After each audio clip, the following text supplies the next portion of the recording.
Do you know what? Yeah, I just clocked that we're wearing the same shoes today. Same shoes Same and the same straight hoodie as tracksuit. oh, this is nuts. Yeah, we're coming like twins. This is crazy. Coming like M&S days. M&S days, man. Good old days. Well, did you see the Noni interview about religion? Where he said, I think the players in the squad, they pray before the match. Yeah, basically. Yeah. Let me even read out the quote. It was like, "It's fantastic that we have a squad that is not ashamed of that. We believe it gives us a massive boost when we go on the pitch and we're not alone. We believe that we have God fighting for us and it brings us closer together. We're so close, but it feels like we're closer because of it, and long may it continue. So before every game, we pray together for a few minutes and then also at the hotel, studying the Bible and just praying. Not even just praying, just seeing if we're all good and checking on each other." You know, like, when I look at that, it makes me think, raw, like, you know, back in the day, we never really used to see people, like, actively, like, mention religion or mention God or bring up Jesus. Like, the only player that I can think of is probably, like, Kaka, but more of a celebration. You know, when he scores, then he's just like... Or Neymar, stuff like that. But stuff like this, it's actually good to see, especially with, like, young players coming up who are Christians, show that they're not really ashamed of being who they are. Like, you have God in your corner and bring that out in the social media, like, it's big. I don't even know where did I even start from? Was that Crystal Palace, would you say? I think Palace, because a lot of the Palace guys, I know, I think Danny Ward was one guy. Danny Ward, I think he was the right back. Yeah. He was very religious as well, one of the guys. And just being open about that, I think is good as well, because it has encouraged people to just be honest. Because I feel like there was a point where people were either kind of scared to kind of be out there with it. But number two, I guess the censoring. There's less censoring now, because I don't know if you know, but that time when Neymar, when they won the Champions League, Barcelona won the Champions League, and they had the headband that said 100% Jesus. Oh, yeah. Then they edited it off. Oh, did they? Yeah, so they edited it off on live TV. What was this? What, World Cup? Champions League, Champions I think League. 2015. I might be wrong, but I think it was there. With Barcelona? Yeah, Wow. yeah. We've come a long way, because Mark Gay, when he was asked to wear the armband and he put "I love Jesus," like, that's crazy as well. But that's a whole nother. Yeah, it's a whole nother topic. But yeah, nah, it's good to see that, and how football has kind of changed from over the last 10 years, and it's kind of like brings me to this new topic of what's happened to football. And I have like another quote, but this time it's from Fabregas, and he's basically saying football has become too structured. Players are told exactly where to be. There's less freedom, less improvisation, less innovation. When I grew up, you had to think for yourself. Now everything's rehearsed. So when you look at football now, and you look at teams that are playing possessional play, and the players know exactly where they're going. We know Ben White's going to overlap. We know Timber's going to underlap. We know Saka's going to cut inside. There's no more 30-yard screamers or less of that. What's happened to football? Like, where has the freedom gone? And how do you actually feel about that? Like? Okay, so the first thing I want to say is that I feel like sometimes the romanticism of football back in the day is all just nostalgia. You think so? It is nostalgia, but I'm going to explain why. So I think now football is in a good place. It's better than before. Footballers are better than before.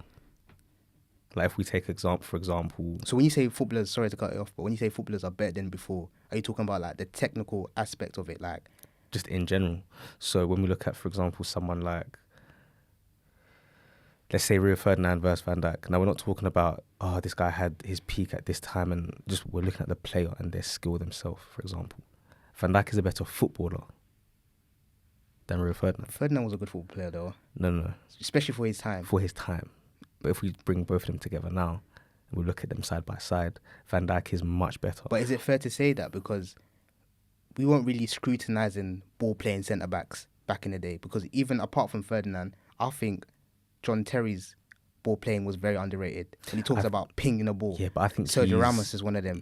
Those two guys, Bonucci as well, I think amazing. But those guys are from, maybe less so Bonucci, but John Terry and, you said what, Ferdinand? Ferdinand and John Terry, yeah. Yeah, those two guys, they're from a whole different era, you know. But I think when we look at Van Dijk, in just footballers in general, there's more focus on the technical aspects of the game today. Therefore, that's why players are better. You look at someone like Zidane, and then you compare him to Pogba. Okay. Forget about the accolades. Put the accolades aside, No, please. I agree. I think that's a fair comparison. We take the two players and we say who is better. I'm going to tell you, Paul Pogba. In terms of what attributes and everything. Everything. Most attributes, if we count it. Yeah. Pogba should have been a Ballon d'Or winner. Like, it should have he been. Should have been in those conversations, 100%. Because I think those are the he's up there with the players that obviously have reached that level. Yeah. There's nothing he can't do. I agree. So I'm not mad at that. So do you see what I'm trying to say? I think that because there's more of a focus on the technical skills of football today, it has created better players. Now, just back to your original question, is football better now than before in terms of even as a spectator? Yes. Now, if we use Pep, for example, okay, they've used logic. Pep's used logic. Pep, Bielsa, all these guys, they've used logic. Now, for them, it's like passing the ball, trying to get closer to the goal. Now, if we just keep it simple, if your team keeps the ball for a long time, there's more chance they're going to score a goal. Okay. If they pass the ball for long, they do short passes, it means that there's less of a risk that they're going to lose the ball. Now, if I pass the ball and we pass it to the goal and we shoot in the box, it means the XG is going to be higher. It's very simple. Is that a bad thing? Debatable. The aim is to win. No, I agree with you. I do think football is a lot cleaner. I'll use the word cleaner. But I feel like the emotion has been taken away from football. The emotion. Like, everything's a bit sensitive. Like, again, if a player puts in a tackle, it's like, oh, wow, VAR, like, what's going on here? Like, that used to be part of the game. You used to get Roy Keane smashing into Vieira smashing into Roy Keane. That was part of the game. There was times where, like, okay, like, for example, Arsenal are losing. I can't remember. I think it was Aston Villa, if I'm not mistaken. And Fabregas was injured, but Arsene Wenger still played him, and the way he just took the ball and carried the ball, and he had a broken leg. He had a broken leg. Like, that's not going to happen in this day and age ever again. So? No one's going to really express themselves or take the game by the scruff of the neck and try to win the game individually and ignore the tactics of the managers. Like, I can't imagine, for example, you could say that, but why didn't that happen with Arsenal, Aston Villa when we were losing? Instead of Saka sticking out on the wide, he comes inside and says, give me the ball, I'm just going to shoot from 30 yards and see what happens. Another example is Company when Man City won the league. Yeah. Everybody was telling Company, don't shoot, because Pep wants to keep the ball, pass the ball before it gets into the box. He shot and won them the league. That makes the victory even more amazing. Makes it sweeter. It makes it sweet. So that's what I mean. The emotion's been taken away from it because we're too systematic. But from a coaching perspective, is it worth it? It depends, because if you're a control freak, if you're a control freak and you want to keep the ball, like you're saying, and you want to minimize mistakes and risk, then yes, from a coach's perspective, it is a good thing to do, because like you said, you're keeping the ball, you're going to stop the opposition from getting the ball and winning. But from a spectator's point of view, we're missing out on a lot.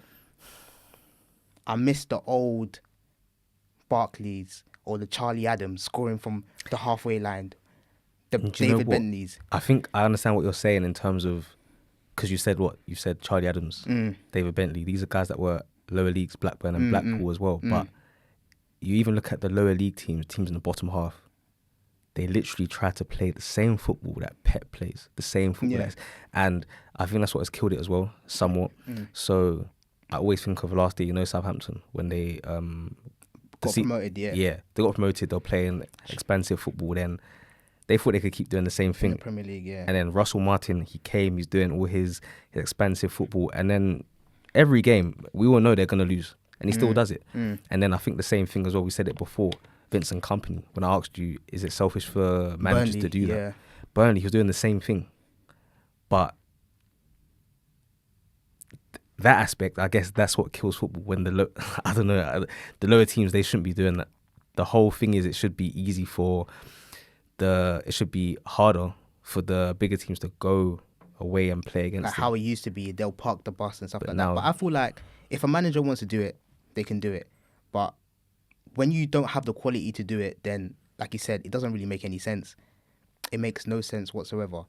So then, when I think about teams that do it, and how they do it, do you feel like they're still able to express themselves? Are they still given that freedom? So when we talk about, okay, the best teams that do it, Liverpool, Man City, and Arsenal, they play their positional play. Do you think like Saka or Bernardo Silva has the freedom to express himself in that system, or they're following Pep to a T? And is following Pep to a T restricting them from their own creativity? I think we saw it a few days ago when Pep made a quote. He said a quote about Turkey. He said that obviously he's been a good player since he was young, from 14, 15, 16, but he's been able to do what he wants. And he said that now he needs to kind of coach him to kind of make sure he's not doing exactly what he wants, but he's doing things that work for the team. In a nutshell, that's what he said. Again, that could be an example of restricting someone like Turkey, because we've seen Turkey in France, how he was just free to do what he wanted. And I think somewhat reminded me of a bit of Adel Taarabt in terms of his freedom and his joy on the pitch, of how he plays and how he roams around. And even Adel Taarabt, for example, if he played now, someone like him, I don't even know if he'll be able to withstand the whole In this day and age. systematic idea of football now. So basically, on what you're saying, Pep's basically trying to find the right balance between expressing yourself and being coached. Yeah. But sometimes you can be overly coached and you lose that expression. And the player I'm thinking of now is Martinelli. Like, when Martinelli first burst onto the scene, we saw him like, he was just thriving off instinct, basically. Yeah. And I think when Arsenal got better and more structure was put in place, Arteta kind of pushed him out onto the wing and basically said, we need you to be a touchline winger. And the Martinelli now is not the Martinelli that we know of, because it's basically being coached out of him to be that instinctive player. Whether or not Arteta meant to do that, but because he probably doesn't want to lose the ball and get in trouble for it, he's doing what his coach is telling him what he needs to do. Sorry, but is that bad? Because should we not be putting the team first rather than a player? Because the player's needs, football's a team game at the end of the day. So we can sacrifice Martinelli's output and but just by reducing it a bit, but then by allowing the whole team to thrive. Yeah, but it's sad though, innit? You're right, but it's sad though. Like, as a spectator, as a player, because how I grew up playing football is that you expressing yourself. You go out in the cage. It's chaos. You mentioned Taarabt. Like, that's a player that I miss in the Premier League. I think the last kind of player that we had is Zaha. Where he was just absolutely free and could do whatever he wanted to on the pitch. Like, rip. He was a nightmare. Every time we used to come up against Palace, I used to think, this could be a long day. And I miss that. Like, don't you miss that chaos? Like, I miss that. I miss the Ben Arthurs. I miss the Balassis. Yeah, I miss these type of players like that gets me off my feet. And it's like, rah, like, I'm tired of. There's no skill. Like, you're barely seeing anyone like literally rip someone on the pitch. I think Balassi as well, because he used to do so many skills. Outrageous skills. Remember against Man City, do you remember? That people laugh at it now, but really and truly, if that was now, it'll be like, wow, he's had such a great game. It's been taken away from the game, and I feel like we need to allow more of it. I don't think it changes it. Like, I don't think it costs managers that much, especially in the final third. You say that, but we're focusing a lot on the final third, but let's think about defenders as well. Because now, for example, depending on the game state, I guess, but look at Man City, how they used to play 4 centre-backs. Again, we're complaining. It's restrictive for the defender. He might want to go and overlap, but it's actually better if you actually think about it in terms of keeping the defence secure, and even Arteta does it as well. I know it's restrictive, but I think I told you about this before, but Kolo Toure, there was a time when he even scored a goal against Liverpool in, I think, 2006 or 7 that season. Like, he literally dribbled from, I don't know, he ended up in the 6-yard box. Now you can never see that. You can never see that. But is that a bad thing? Not really. Think about it. Why is my centre half in the 6-yard box? Yeah, I know. Like, It's funny to see, like, because I'm thinking about David Luiz as well. Now you mentioned Kolo Toure and the stupid things that he used to do, like. no, but I love it though. Yeah, that's what you see what I'm saying. It's silly, but you love it at the same time. He used to step out and then try to shoot from like 40 yards. We have a centre back. We have a centre back taking a free kick. Love it. Like, we have a centre back wearing number 10, William Gallas. Oh, Gallas. Like, how did that even run? Do you think any centre back could wear number 10 now? Number 9. Who? Buller from Chelsea. He's number 9. He was number 9 in the 2006 season.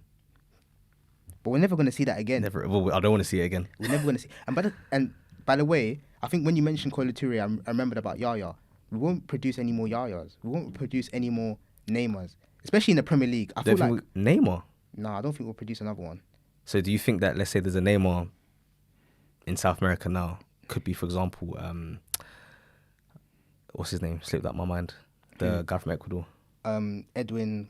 So let's say Edwin, yeah. He's got that quality. Do you think he'll be coached out of him? Yes, definitely. Wow. I think Arteta will give him the freedom to express himself like he's doing with Max Dowman and like he did with Wanieri. But eventually, it's going to be like, no, you can't do this because here you lose the ball and we need to keep the ball as a team, and this is detrimental to the.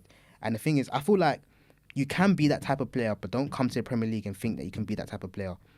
Esteval, we're enjoying him now. Wait till he gets a new coach. This same coach is probably going to do the same thing to him eventually. He's 18 years old. Express yourself. Like, you've just broken into the team. Express yourself. But going forward, we're going to probably need a bit more structure from you. You need to know when to pass and yeah, go on. I hear it, but okay. So my first question is, just going back to the quote. It was from Fabregas, right?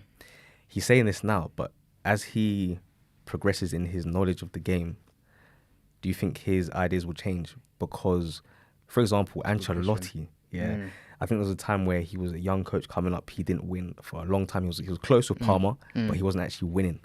And went to AC Milan. He changed up his philosophy. Changed it up. He was doing the Christmas tree formation for a while. Could that happen to Fabregas, where he kind of feels the pain? Same with Arteta. Arteta felt the same thing, and then goes, you know what? These guys, their philosophy is actually spot on. We need to restrict for the team to succeed. Yeah, because you're right, and that's a good question, because Fabregas is looking from the outside looking in at the time when he made that quote.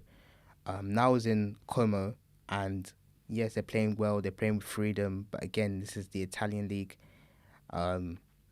and he was doing it in the division below, and obviously he got promoted. He's still doing well, but when he gets that move to the Premier League, we want to see if he still has that ideology that he has, because with the Premier League, I think you may need structure. I think that the Premier League is just so like organised to a point where like you can't come to the Premier League without any organisation from the team at all.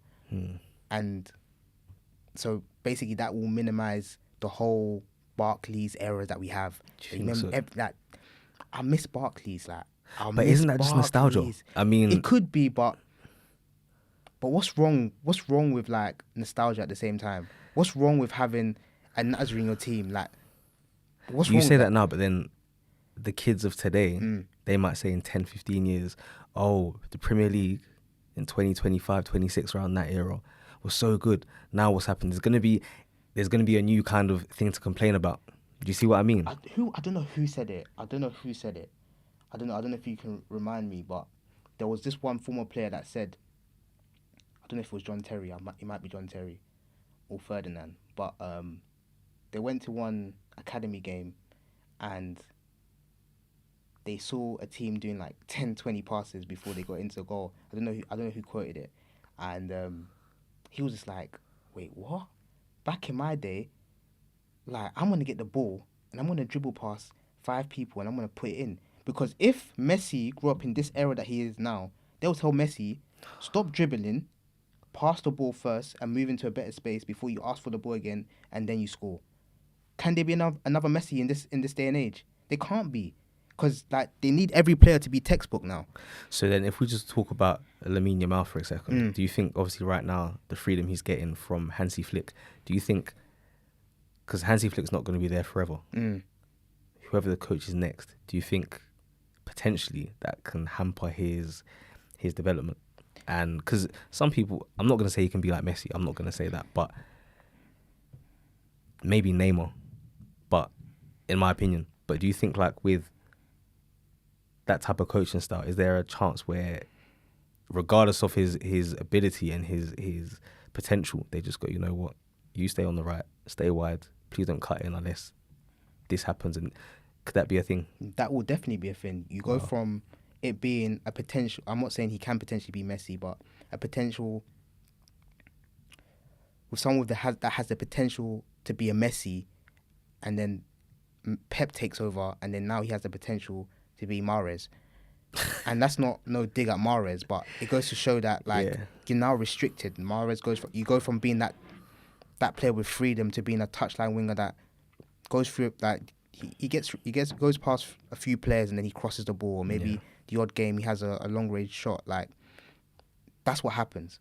So again, it depends on the manager, but again, like if I see Pep taking over Barcelona now, it's going to be different structure. You see how Rafinha and Yamal are just running rings around people. It's going to be more structured, and then you lose a lot of creativity.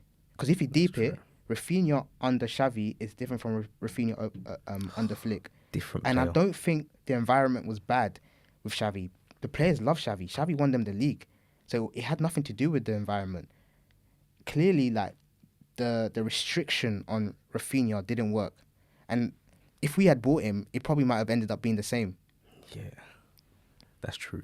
So, obviously, I know you got another question. Before we do move on, so what do you think is the best league for a player that wants to express their freedom to play in? Because obviously it's not the Premier League, but what league do you think, if you were an agent of a player and this is his type of profile, expressive, what league would you wanna ship him out to? I think when I think of leagues, I think of La Liga, Ligue 1. Ligue 1, Yeah, France, yeah. Definitely. Bayern Munich as well. Well, not the Bundesliga. Sorry, you know they run the league, man. Yeah, so, they do. Yeah, they run the league. Bundesliga. But yeah, Italian league, hit and miss, because I know they like organisation. Very organised. Yeah, organisation. So I'm not too sure but you got someone like Rafael Leao that expresses himself week in, week out. So true, it's possible. But yeah, I think most leagues apart from the Premier League's too structured, man. It's too structured. Again, like I said, I don't think it's for the worst. So I don't know. As a viewer, sometimes it's a bit boring, though, isn't it? But going back to like the Barclays era, do you have like specific Barclays players that you miss? And if you can name some specific Barclays players, Morten Gamps Pedersen. Oh, I just had to. Morten Gamps Pedersen. That me, was like, a right guy. there. What a player! Free kicks, left foot like a wand. Wow, I think, and he was one of the guys that would really cut in a lot. Because it wasn't really common for players to cut in. Even Robin was playing right wing when he was in the Prem. Yeah, but he would always cut in and just shoot. Like, he wasn't great, but he was like he's a Barclays man. Do you know what I mean? Yeah. Morten Gamps Pedersen. What about you?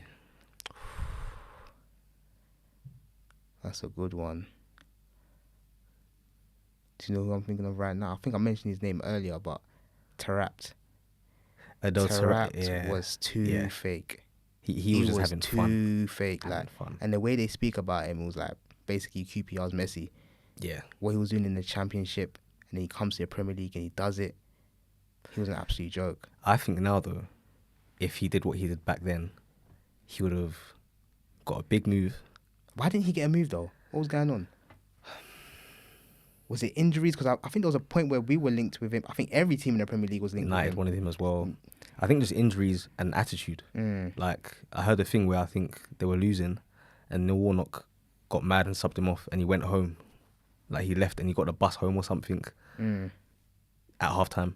So I think attitude was probably a thing as well. Yeah. I think But his attitude wasn't really the greatest. Adel Taarabt, yeah, that's a good one. Ben Arfa as well. Of course, Ben Why Arfa. didn't Ben Arfa reach his potential? And could we say that the fact that he didn't have the coaching abilities or someone to coach him, I think stopped him from reaching his coaching potential? and attitude. Mm. And obviously the injury. We can't forget about the injury he had when he broke his leg.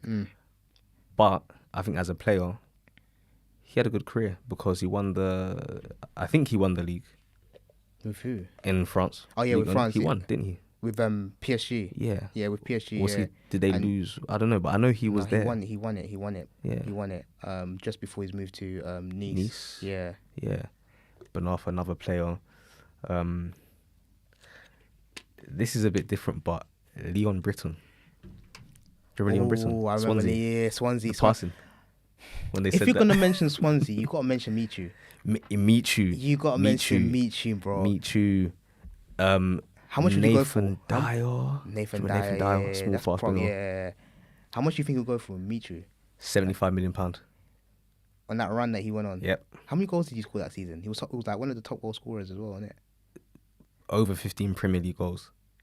And he would do a celebration as well. Oh. So wait, what happened to him? Why did he end up going to Napoli? Is it that's the club he chose, or he That's just the rejected thing. us? So I think he went to Napoli on loan, and we all thought, wow. Oh yeah, he went on loan. Yeah. I think, was that the season when they sold Cavani and Lavezzi? Yeah. It was. So it was a replacement basically. But then obviously nothing happened. I think he had injuries as well. Then he just never returned. Like he came back to Swansea. He just never returned the same basically. And then another one was Wilfred Boney. Oh my days. He was peak. Even in AFCON. AFCON was peak. Do When you he remember did that flip flap? That's what I was going to say. That flip flap was dangerous. Dirty. Dangerous. He was good and he went to City. But then, didn't really work out for him as well. Nah. And do you know who I miss as well? Like the Kevin Nolans. Kevin Nolan. And the Mark Nobles. Lee Cattermole. You love leg break, but I don't know about now. Yeah, but yeah, them kind of they're part of the history of the Premier League. Like, and then when you think of smaller teams or teams that are not as big as like the big six, they don't really have these kind of names there. They don't have these names anymore. Sorry, I'm tempted now to name more names. Who? Anelka. He's a Barclays man, I'm sorry. That's nah. He caused it for himself though, I think. Nah, it's not a bad thing to be a Barclays man. He played for almost every team. Liverpool, City, Bolton had Chelsea, Arsenal, West Brom. But I feel like not Chelsea, sorry. Bolton had a few. So Anelka, they had obviously JJ Okocha. Do you remember Ivan Campos with the curly hair? I think it was a centre mid and he had a rocket. Campos. Can't remember. Ivan Campos. Campos, he's Spanish. What team? Bolton. I can't remember. I'll show you after, but they had him. Bolton, who else did they have? Jaskalainen, goalkeeper, 22. My lord. And then even Blackburn as well. Now Blackburn had they players. got players. Oh, who is this guy? Ngzogzi. No. Enzonzi? No, I know Nzogbia. Yes, that's who I was talking about. Nzogbia. He was a bad boy. Centre mid. Centre mid on the wing at the same time. Yeah. Oh yeah, he was bad. He was Blackburn. I remember that. He also went to Aston Villa as well. Blackburn had so they had Nzogbia, they had that striker. That's what I'm trying to think of. Santa Cruz. Santa Cruz. Do you remember Benjani? That went to City after. Benjani. How could we forget our Balotelli as well? Oh yeah, Balotelli. Of course, Balotelli. Sad though. He's a bit like Anelka, not in terms of quality, but in terms of how, with his antics, he reduced himself to being like. Do you get me? But you know these kind of players, like they had a bit of personality about themselves, like that they brought to the Premier League. Now I just feel like the Premier League is just meh. Robots. It's meh. Do you think so? Yeah, it's meh. Like even like Salah, like I love the fact that he spoke up, even though he shouldn't have done it. But like, there's some sort of drama, like apart from playing football. And I know it's bad to say that there shouldn't be any drama apart, but football is just too professional. Like, it's too professional. Do you remember? I'm sorry to cut you off, but you remember when Foden called out Mbappe in the Champions League? Oh yeah. Until I said something you next. I think some sort of PR stunt, but everyone's getting onto him. I was thinking, I love it. There should be more of this. We should champion this type of behaviour. Champion this, like NBA, they let this happen. So why can't we let this happen in the Premier League? And I don't think, obviously, they say it's a lack of sportsmanship. It's not. You know, like when Haaland hit the ball at Gabriel. Oh, yeah. Obviously, it's a bit annoying, but I love it. I love want to it. see it. It brings the passion out of the players. Martin Keown and Van Nistelrooy. I love that as well, to be fair. And the one thing I didn't like, but which I love, was the Skelly and the Haaland situation as well. Like, this guy violated you. Was it the season before, or was it the Same season? Same season, Yeah. and then you go on school and we thrash City 5-0, and then people are talking about behave. Do you know what, though? But there's obviously an agenda which we know that's behind it, because then, you know, Neil Maupay, which I love when he did it. Oh, yeah. The James Maddison thing. Maddison. But the reception was different for both. Which we know why.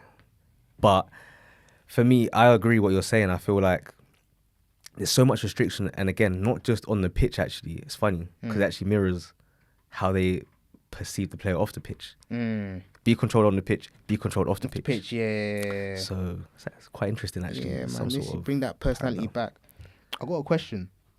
Why do you think like street football translated so well into Premier League back then? That you could get a lot of cage ballers, and then they can make it into Premier League. This is such an easy question.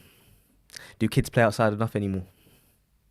They don't. Kids don't often play outside. Oh yeah, they don't do no gauge football no more. It's straight to the academy now. Straight to the academy. They're robots now, and even then, it's textbook.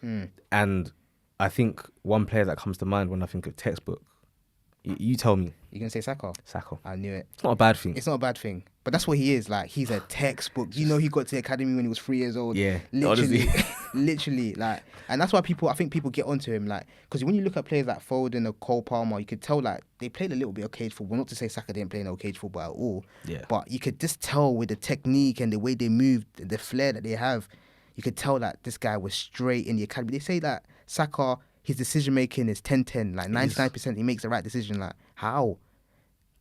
He's damn near perfect. Literally. When it comes to like, he never actually, I think, drops below 5 out of 10 in his performances. Yeah. He's steady. 6 out of 10. You know, which is good, but I think sometimes, do you think he could benefit with maybe, I mean, does he have the ability to even do it? That's even the question. I think he does. I think he's done a few stepovers, but I feel like he doesn't even do it anymore. Probably count on your hands when he's done it. I think he's effective, innit? That's what he is. Like, he does the simple things in the most effective way, which, listen, his numbers are through the roof, so we can't get onto him about that. Like, but can you think of a player in the past where they played similar to Saka in terms of their efficiency, but they were just bland and boring? Valencia. Oh, you can't compare them though. Why? No. Why? No. Valencia and Saka. Why? Nah. Why? But Valencia was Valencia at Wigan. Valencia at Wigan. That's even another. Barclays. That's another one. Wigan have. They had a few ballers. Valencia. This was your guy, because when we used to play Pez, yeah, we used to create our players. Yeah. Hugo Rodallega. Oh my days. Hugo Rodallega with the cane rows. Yeah, that was your guy. That was your guy. That was my guy. Rodallega, I think number 11. Number 11. That was my guy. He was a player. He still plays football. I think he recently scored. Helped his team in the final, isn't it? Yeah, final. Yeah. Wigan had ballers. Yeah, they had ballers. Titus Bramble, but yeah. Even Portsmouth, like look at the team. Like Portsmouth they had Montari, Sully Montari. I think he was another player that was very underrated. Like, very underrated. Coaches loved him. So good. He had a shot on him. Wicked left foot, isn't it? Defoe, of course. Defoe. Peter Crouch. There was a guy called he's not great, but Picquion. He was a tall striker. He used to wear number 30.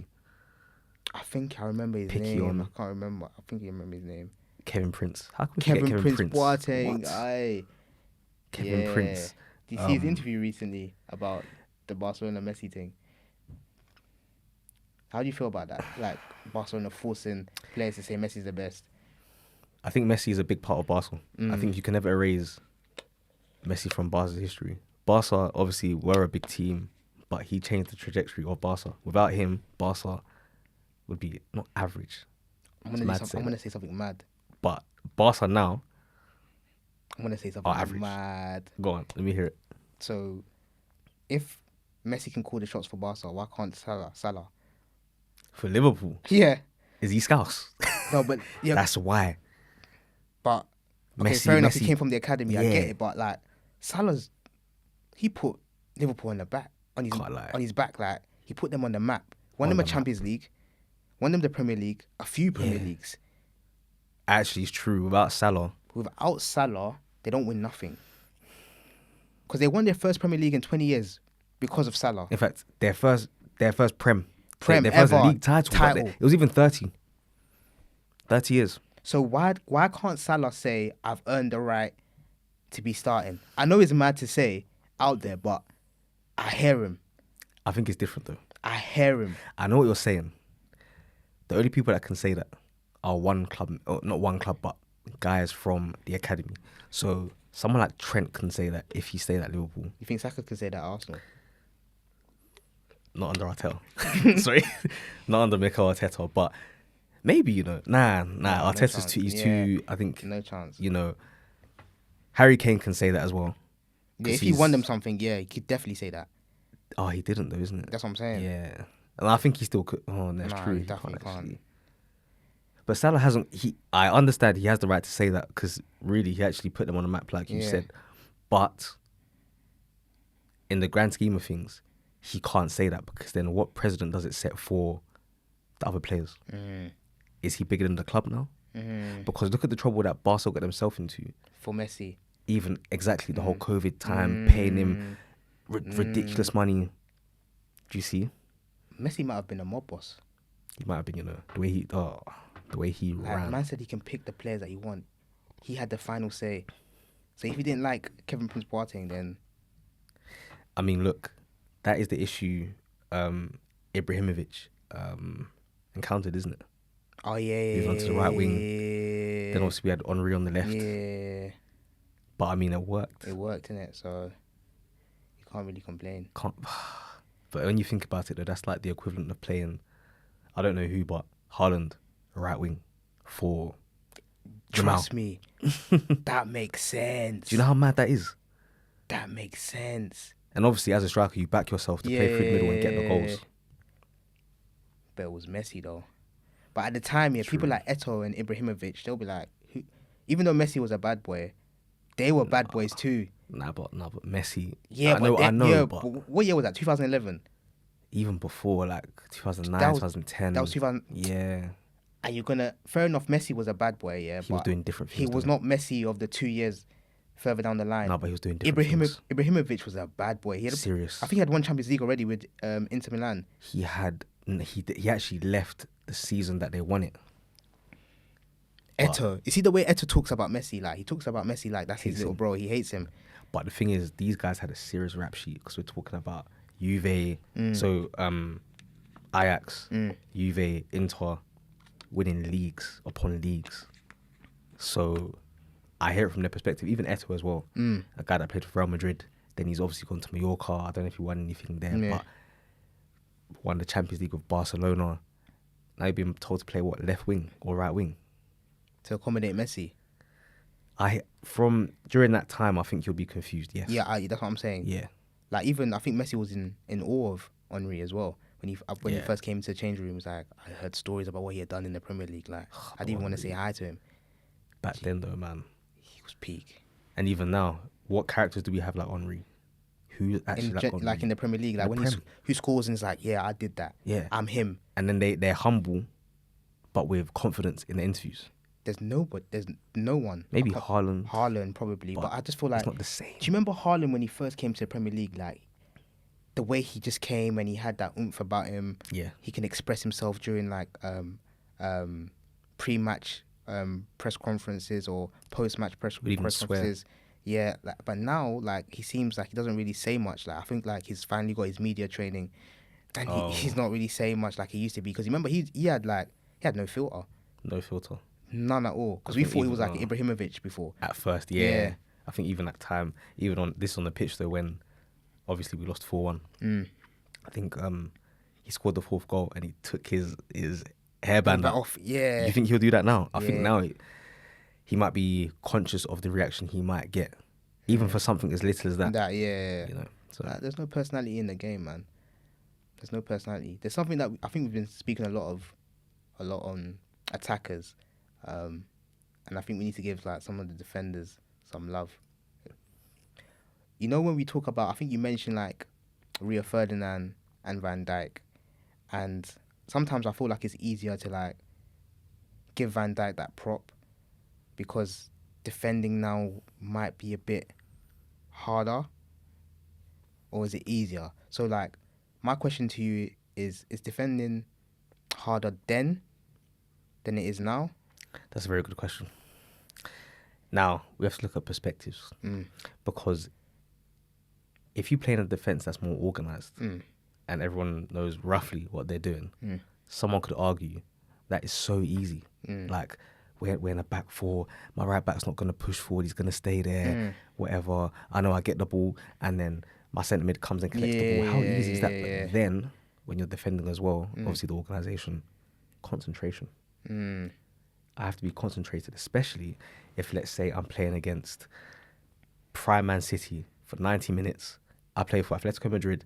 I'm not going to touch the ball. It's going to be like 90-10 in terms of possession. It might look easy in terms of, I'm not really doing nothing, but I have to shuffle across because Man City will pass the ball from the left to the right. That's concentration. If I make one mistake, That through ball. it's over. So from that perspective, concentration, that is difficult. However, you go back then, there's less coaching. It's more, you could say, instinctive. You're working not with yourself, but it's more on how do I make my decision making? How do I know when to move up, move back? I guess due to the chaos from the attackers, the opposition team, they're not structured either. So, for example, right now I'm a defender or I'm a right back. I know Saka, he's gonna hug the touchline. Yeah. However, I know if I stay to him and I keep him I angle myself right, he's gonna go down the line and he can't use his right foot. Then he might come back on the left and he might try to pass it back, but I'm gonna block it. But then back then, there's freedom. You play someone like, we'll say, Yannick Bolasie, we'll use him for example. You don't know what he's gonna do. You don't know. Because 1 minute he's on the left, he might swap wings with Zaha. Swapping wings back in the day, We don't see that now as well. Nani and Ronaldo back in the day. Imagine, you've been getting finished, you've been getting killed from Nani. You think, oh, okay, he's moved. You see Ronaldo come to the left. Long day. Now we don't see that. So as a defender now,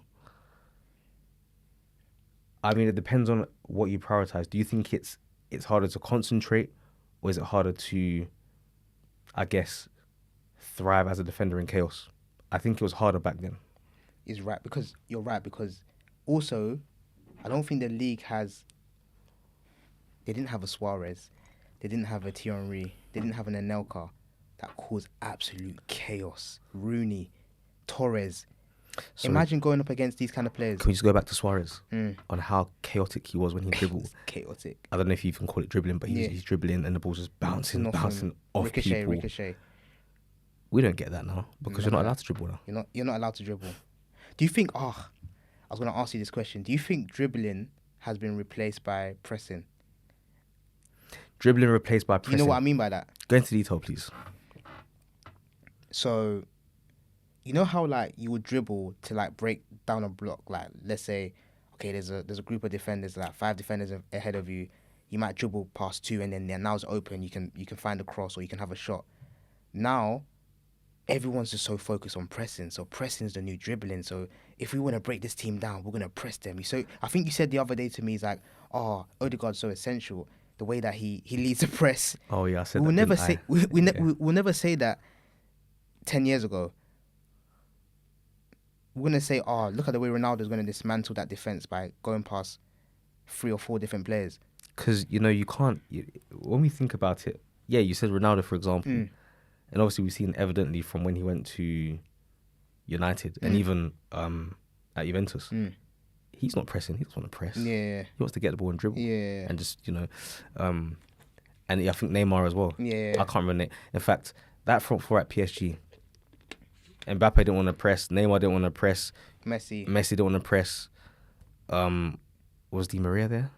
I think he was doing a lot of running, to be fair. He was doing lots of running. He's a runner, yeah. But those 3, they're not pressing. They're not pressing. But has it been replaced? Has dribbling been replaced by pressing? Yes, it has. Basically, it has. But Do you think? Yeah, it has. Do you think like I just see a tweet, so I'm kind of going off topic here. But do you think managers should force these type of players to press, like your Ronaldos, your Neymar, your Mbappe's? Because That's what I'm thinking about. I'm hearing about Xabi Alonso forcing, what's his name, Mbappe and Vinicius Junior to press, and that's what's really causing their downfall because they lost 2-0. I was so surprised when Yeah. I saw that. And because there's no, it's like the team, he's forcing the team to do something, which I don't think they've got the profiles to do. And he's like, yes, I guess you're a legend. You want to force these guys to press, but yes, cool. I'm gonna tell Vinny to press. Vinny's thinking, I'm just gonna press sluggishly. I don't really want to press. Same way with Mbappe. All the things you're saying, like, they make me think so hard. So back to the thing, dribbling, replacing, pressing. Okay, But Dembele did it. Won him a Ballon d'Or because Okay, he wasn't that's true. he wasn't known for pressing. And I think when Enrique had spoke to him the same way, because obviously we saw the clip between him and Mbappe, and he said, listen, if you press, you're gonna be an animal. So do you think? Well, obviously, the answer He's can still be an yes. animal, no? He's an animal, but would the pressing have made a big difference to his game? I don't think know. so. I don't think so. I'm not But gonna lie. look at Dembele though. But then you say that, but then what came to mind? I had to think about this. What came to mind though was Jurgen Klopp. Jurgen Klopp, he was really impactful when it came to the pressing because I think before that, I think obviously his idea of pressing was to counter teams that played up from the back. Yeah. So like I remember this was years ago. It was Spurs. I think it was Spurs versus Liverpool, and they were playing up from the back. And the idea was basically to go and press. I think it was Danny Rose. Okay. So they would press Danny Rose, Yeah. like literally suffocate him, and they were able to keep winning the ball back. Off of him. Yeah, like for me, I'm for pressing. Not gonna lie to you, I am for pressing. If you can get the team to do it correctly, then it makes sense. Because I feel like you can win the ball back very quickly. Why not? And I guess like football's moved into like a more of a team thing and less of more of an individual thing. Because I think like back then there's a lot of individualism from players within teams that will get them over the line. And if you had a lot of that, that made you the better team. Sometimes, because Fabregas, for example, probably the reason why we win the top four, because Fabregas was playing with was he playing with Shamak and that? He was. These type of players. Like, luckily we had Nasri. Scalacci and all these you had, come on, like, guys.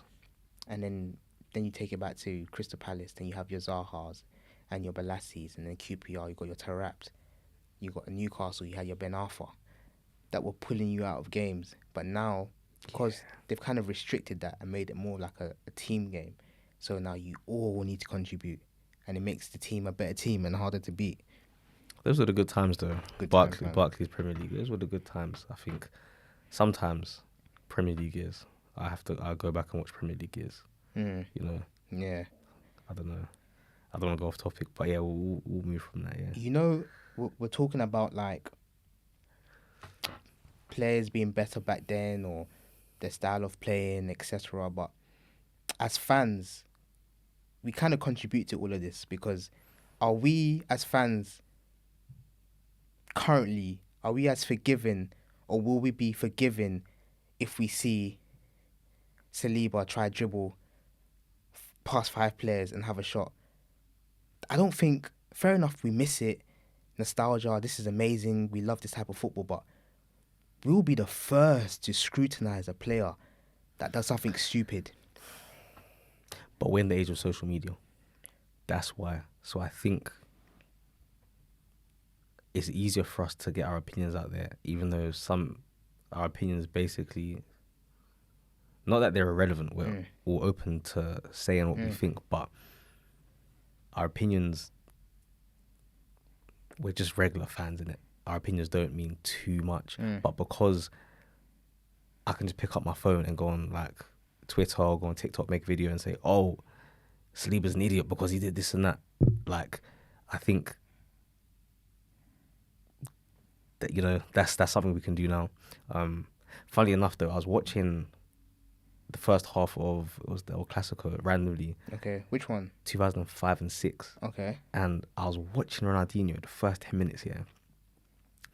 And I just, in my head, I was thinking, if I was tweeting, I'll be finishing this guy off. Really? There was one point in the first 2 minutes, he got the ball and he Yeah. dribbled off the pitch. Like, there was no pressure. I was thinking, this guy, But people don't know this. they About don't him. know this. We just But know him if from YouTube. he played now, I'm telling We'll you, finish him. he'd be finished.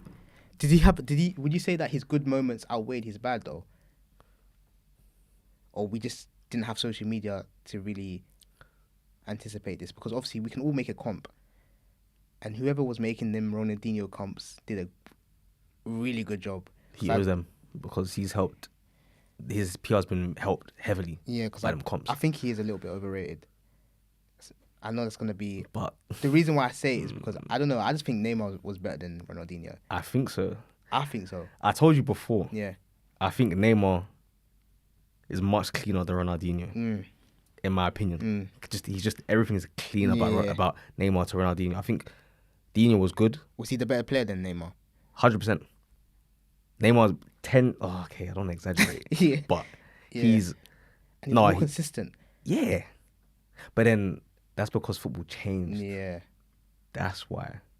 Because I feel like numbers didn't matter back then, but numbers matter Now. or mattered from when Neymar was playing to now. Mm. So then, if Ronaldinho had the coaching that Neymar had, Are we really coaching the Neymar though? Are you telling Neymar how to play? Are we telling the Messi how to play though? Because do you think that front three was coached, or they were just going off vibes? I don't think they were coached. You know, Really? I don't think so. It was If anything, maybe Suarez to be less chaotic, because the Suarez maybe I think he said it himself where he said he became a better player at Barcelona because he was learning things like timings of the runs and these little things that a striker should know. But beforehand, it was just like he'd get the ball from the halfway line, go past about 5 people, and then just something chaotic. Do you know what I Sometimes mean? he might even shoot. Remember his goals against Norwich? So I'm saying, so Wicked. I feel like when I look at that front three, yeah, there was a lot of freedom there. Best front three ever. Yeah, I think it is. I think it's better than the Bale, Benzema, and Ronaldo. You think so? Yeah, I prefer it anyway. But I thought they all played for Ronaldo anyway. Yeah, kind of sad when you think about it. His Benzema was restricted, Bale was restricted, all for Ronaldo. But yeah, That's true, and obviously, I guess depends on your opinion, but the better player was Messi. I feel like I don't know who I prefer. Some days Messi I say and Ronaldo? yeah, some days I say Ronaldo, some days I say Messi. do you know what? I'll but be real. Messi's the better. We know Messi is the better player. We know this. Just of like pure talent alone, innit? Just pure like talent. Like we know it's Messi. I know it because no one here is a bigger Ronaldo fan than I am. But for me, I will always pick Ronaldo better because despite Ronaldo still having talent, he was not normal mentally, physically, nothing. He wasn't. Sometimes I go back and I just look at his goals. The angle of his goals, the finish was peak. And I look his his reach for jumping or whatever. jumping like yeah, man. crazy. A lot of people just remember Ronaldo at Juventus. Like they don't know about the early Real Madrid days. Like they don't know about the Man United days. And even before, I know at Real Madrid it took a long time for him to win a trophy, but people are forgetting that even his debut season, ridiculous. Ridiculous, man. Ridiculous. But yeah, going back on topic, I just wanted to say, if we've mentioned about how like everything has changed, but there's only one man that's responsible for the change, and I think you know who I'm gonna say. The one and only, the GOAT, GOAT, actually. Yeah, Pep Guardiola. Pep Guardiola. Yeah. So this change that he brought into world football, I think you're kind of leaning towards like, it was good for us. It was good for football in general. And I'm thinking, if we took away that inverted fullback and all this stuff that Pep did, how would football be today? Because before that, you had your wingers. The first thing when a winger got the ball was, I'm going to rip this player and I'm going to cross the ball. Now there's a lot of thinking before, let's say, entertaining. And even though I appreciate the change, the implementation, the innovation from Pep Guardiola, we have missed a certain oomph. from it. AJ, can I say something? The thing Go is, ahead. I understand what you're saying. However, is it Pep Guardiola's fault that other coaches Copied him. Because why is, okay, again, not to be, I won't say anyone's name, but why is the manager who's in 20th place on 2 points still playing the same football, playing out from the back and that type of nonsense when he knows his team are struggling? Pep hasn't forced anyone to do that, really. So yes, he's had a big influence, but as a manager, you should know this is the talent that's available to me. This guy cannot do it because he's never played in the Premier League. He's never played top 4 in France. And it goes to show, if everyone's copying him, it goes to show that this is the best way of football. And those that are copying him are successful. I think the only managers that are not really implementing what Pep does, that is winning stuff, was probably Ancelotti, Mourinho. Different era though, innit?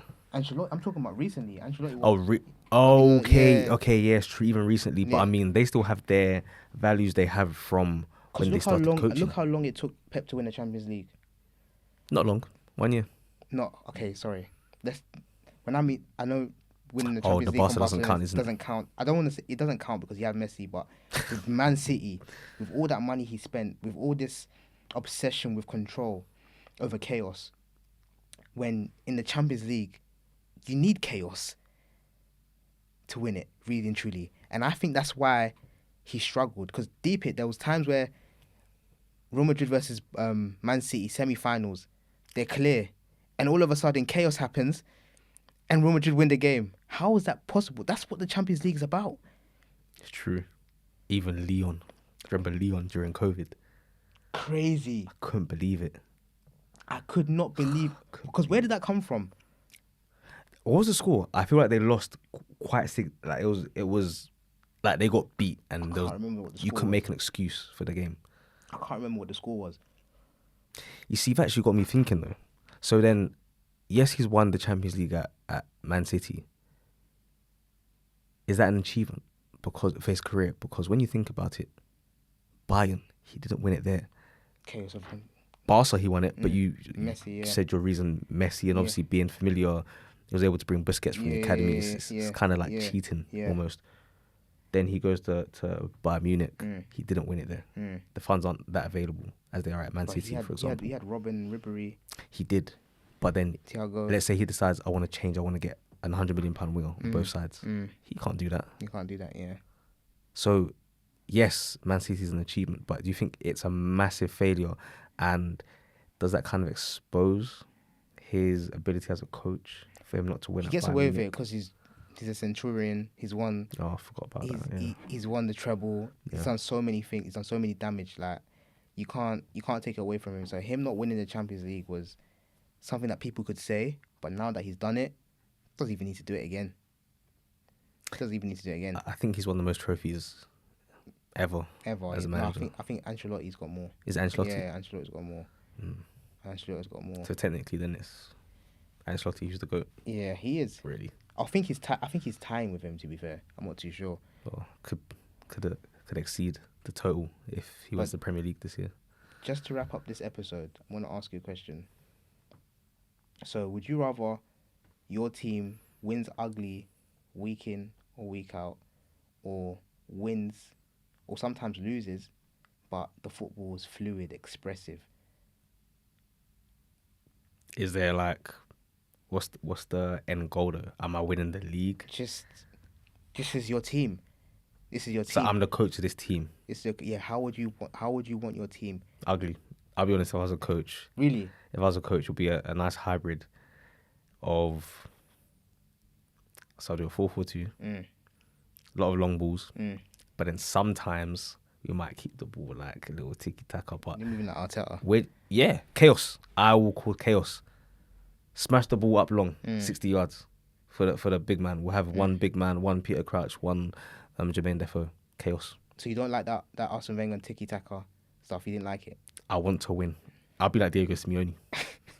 Big games would be frustrating. No, I feel you. You would hate to face me. I feel you. I'm on that same boat. Really? I'm on that same boat. No, I can't I'm on that same that. boat, but I do love the tiki-taka of football. If I was going to be a manager, like, I think Arteta changed my perception on how I'd want a team. I think I want my team to be ruthless, 6'4" plus. Everyone is Cool, tall. yeah, just bullying opposition week in, week out. But that's Wenger though. That's actually Wenger. That's Wenger, isn't it? Or was he lucky? I heard that he was lucky because he had a Tony Adams when he came. He had an Ian Wright when he came. But let's not get in there, that's man. a whole other Let's thing, not get isn't in it? there. But yeah, thank you guys for listening. And I think it was a good episode. Solid man. episode, It was man. a solid episode, Solid. man. And if you don't know why you're here, Brian, remind them. Because of football.